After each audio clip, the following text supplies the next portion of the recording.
let's talk about the truth about humiliation. We'll look at how the devil uses shame. Let's look into it. So one of the enemy's first weapon was shame. You can see that in Genesis 3. Immediately, Adam and Eve sinned against God. They realized they were naked.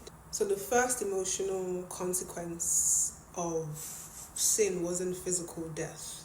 It was shame. And it was shame that caused them to hide. And ever since then, the devil has been repeating this strategy. So his objective isn't to simply make people suffer. No, it's to make people hide from God, from people, and from their calling. So the truth is, the devil understands identity more than most people do. Yes, which is why he attacks identity.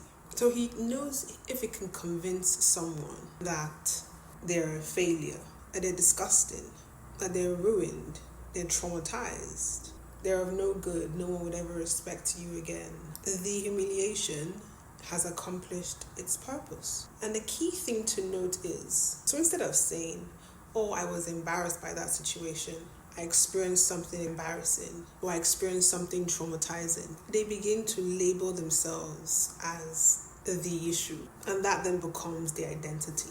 And that's one of the devil's greatest lies. So why is humiliation such a powerful weapon? I hear you ask. Humiliation is powerful because the devil attacks several things simultaneously. Yes, it attacks your identity, your confidence, your courage, your relationships, your influence, your purpose, your future. One humiliating experience can silence a person for years and they may never recover. And it's not because they lack gifting. It's because they're afraid to experience that pain again. The hidden goal of humiliation is for you to create an agreement with shame.